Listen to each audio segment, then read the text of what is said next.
धार्मिक आयोजनों के दौरान हुई हिंसा की घटनाओं को देखते हुए यूपी सरकार इधर सख्त हो गई है। मुख्यमंत्री योगी आदित्यनाथ ने कहा है कि माइक की आवाज धार्मिक परिसरों तक ही सीमित रहे, साथ ही धार्मिक कार्यक्रम तय स्थान पर ही हो।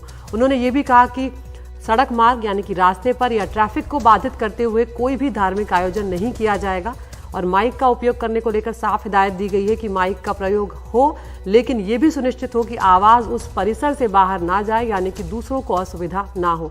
कोई भी धार्मिक जुलूस या शोभा यात्रा बिना अनुमति के ना निकाली जाए और अनुमति देते हुए आयोजकों से शांति कायम रखने का जो शपथ पत्र है वो भी यहाँ पर लेने की बात योगी आदित्यनाथ की तरफ से कही गई। हम सीधा रुख कर रहे हैं हमारे सहयोगी सौरभ शुक्ला का। सौरभ, हमने देखा कि किस तरह से लाउडस्पीकर को लेकर महाराष्ट्र में तनाव हुआ, उसके बाद हम दिल्ली में देख रहे हैं कि यहाँ पर जहांगीरपुरी में जो हनुमान जयंती थी उस दिन किस तरह से हंगामा हुआ है और उसके बाद हिंसा इतनी बढ़ गई कि आठ पुलिस वाले तक उसमें जख्मी हो गए हैं। तो अब योगी आदित्यनाथ सरकार ने पहले ही यहाँ पर सख्ती बरत ली है, क्या क्या कहा गया है?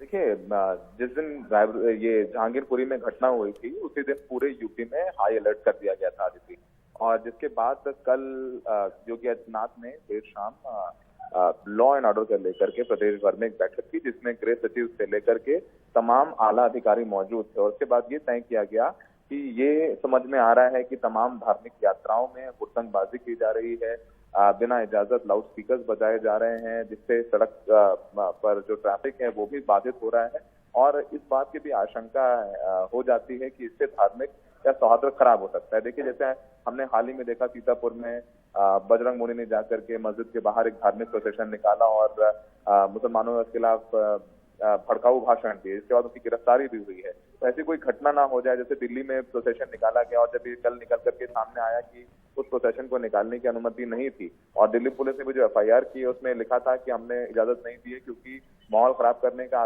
अंदेशा था। जिसके बाद ये जो है इस तमाम बातों को ध्यान में रखते हुए उत्तर प्रदेश में भी बैठक हुई है। जैसे कि आपने ये सारी बातें बताई अदिति कि लाउड स्पीकर का प्रयोग बिना अनुमति के नहीं होगा। जैसे कि अजान को लेकर के अगर बात करें तो उसमें हाईकोर्ट का आदेश है, इलाहाबाद हाईकोर्ट का, कि रात 10 बजे से लेकर के सुबह 6 बजे तक अजान नहीं दी जाएगी लाउड स्पीकर पर। और अगर जो दिन में भी जो अजान दी जाएगी उसकी भी जो मानक है वो तय कर दिए गए हैं। और 2017 में तमाम मस्जिदों की सर्वे हुआ था और उन्हीं मस्जिदों को इजाजत दी गई जो 2017 से पहले यहाँ पर अजान होते आई है। तो यही वजह है कि माहौल खराब ना हो और सबकी छुट्टी कैंसिल कर दी गई है, यानी SHO लेवल अधिकारी से लेकर के उसके ऊपर सबकी छुट्टियां कैंसिल कर दी गई और सबको बोला है कि सब अपने क्षेत्र में जाएं और रात में भी जहाँ पर वो उनकी ड्यूटी है वहीं पर ही सोएं, घर ना जाएं। तो ये तमाम आदेश कल जारी किए गए हैं। बिल्कुल सौरभ, अगर संक्षेप में आप बता पाएं, मुख्यमंत्री की तरफ से ये भी कहा गया है कि जो शरारतपूर्ण बयान जारी करेंगे उनके खिलाफ भी सख्ती बरती जाएगी। तो क्या इसमें सोशल मीडिया को भी शामिल किया गया है? बिल्कुल बिल्कुल, सोशल मीडिया को शामिल किया गया है और जितना भी जिला साइबर इकाई है, जितने भी साइबर सेल हैं पुलिस के, उनको जिलेवार ये बोला गया है कि वो सोशल मीडिया हैंडल्स को मॉनिटर करें।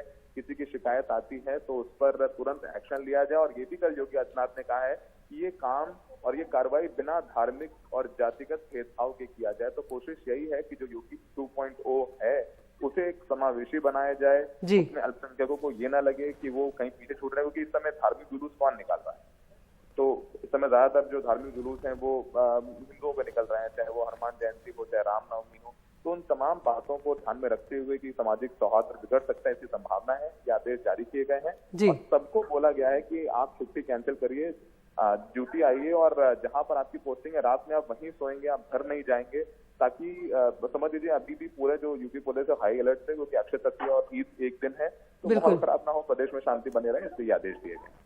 बहुत शुक्रिया सौरभ इस तमाम जानकारी के लिए। तो लाउड स्पीकर को लेकर यहाँ पर योगी सरकार काफी सख्त हो गई और कहा है कि जो माइक की आवाज है वो परिसर से बाहर ना जाए और कोई भी जुलूस या आप शोभा यात्रा निकालते हैं तो उसके लिए अनुमति लेनी होगी और जो आयोजक हैं उनसे एक शपथ पत्र भी लिखवाया जाएगा जिसमें ये बात होगी, ये शपथ ली जाएगी कि शांति कायम रखने में वो मदद करेंगे।